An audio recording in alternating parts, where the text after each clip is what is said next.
ના મોટા સમાચાર.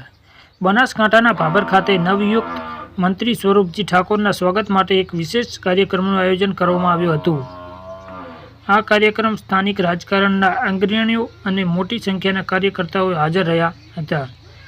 કાર્યક્રમનું મુખ્ય આકર્ષણ એ હતું કે બનાસકાંઠા લોક સાંસદ બેનીબેન ઠાકોર કોંગ્રેસ પક્ષમાંથી પણ ભાજપ મંત્રી સ્વરૂપજી ઠાકોરના સ્વાગત માટે ખાસ ઉપસ્થિત રહ્યા હતા, જે રાજકીય ક્ષેત્રે એક રકાત્મક દ્રશ્ય રજૂ કરે છે. સ્વાગત સમારોહ દરમિયાન સાંસદ ગેનીબેન ઠાકોરે પોતાની આગવી શૈલીમાં મંત્રી સ્વરૂપજી ઠાકોર સાથે હળવી મજાક કરી હતી, જેને કારણે વાતાવરણ હળવું બની ગયું હતું.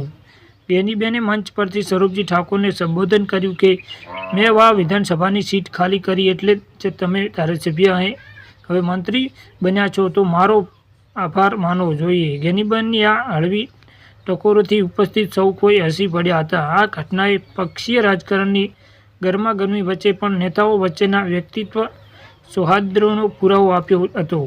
મંત્રી સ્વરૂપજી ઠાકોરના સ્વાગત કાર્યક્રમમાં વિરોધ પક્ષના સાંસદ ગેનીબેનની હાજરી અને તેમની હળવી મજાક એ દર્શાવે છે કે રાજકારણમાં પક્ષો ભલે અલગ અલગ હોય, પરંતુ વ્યક્તિગત સંબંધો મહત્વ હંમેશા જળવાઈ રહે છે.